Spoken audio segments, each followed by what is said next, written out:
members of the press that came on short notice, I'd like to say thanks very much for coming out today. It's an important thing for Fort Erie. And secondly, for all the folks that showed up just because you wanted to support us. That's a terrific thing to do. What the mayor is fundamentally saying, and I wear two hats.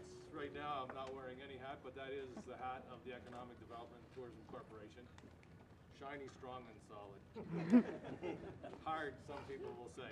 But exactly.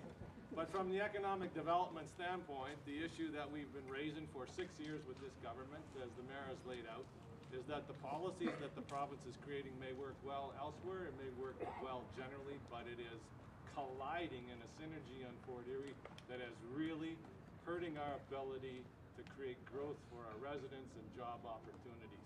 And it's up to this government to act as good government and to take a look at those policies and say, hey, wait a minute.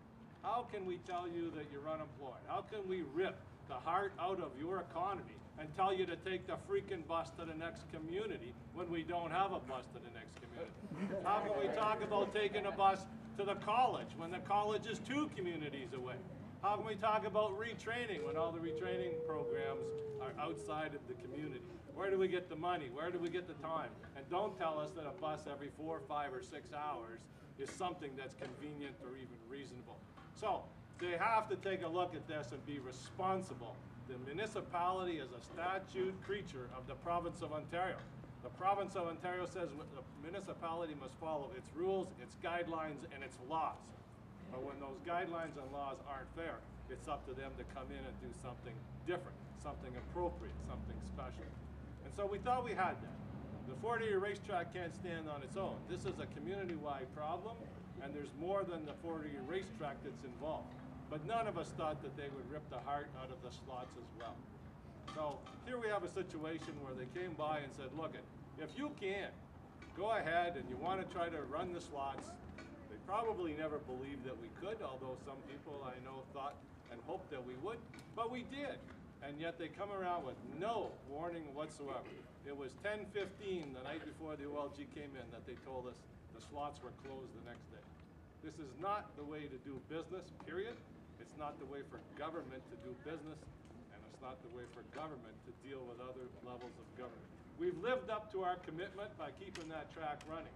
We've lived up to our commitment for keeping the horse people working, for keeping the staff working, and for helping out with the slots, marketing Fort Erie as a tourism destination. So now, what are we going to do?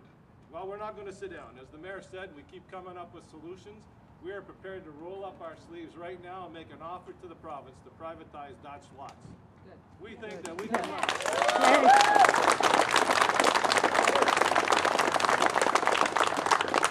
We think that given the chance, the Fort Erie Live Racing Consortia, which is comprised of the town of Fort Erie, the Horsemen's Benevolent Protective Association, SEIU Union, we've done well at the track and we can do just as well or better at the slots.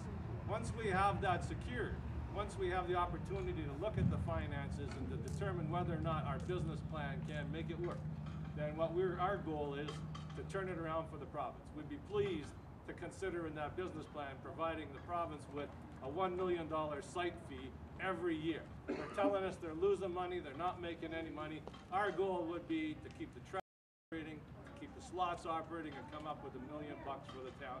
And we believe from the gross numbers we've looked at that we can do that. So we need all of your support. We need the support of the municipality to tell your members of the legislature, your friends and families to tell them, Fort Erie is unique, it's different, it's been under duress for 6 years every which way that you can imagine, and we are solution makers, we are problem solvers, and it's time that the government and Mr. McGuinty listen to us. Thank you very much.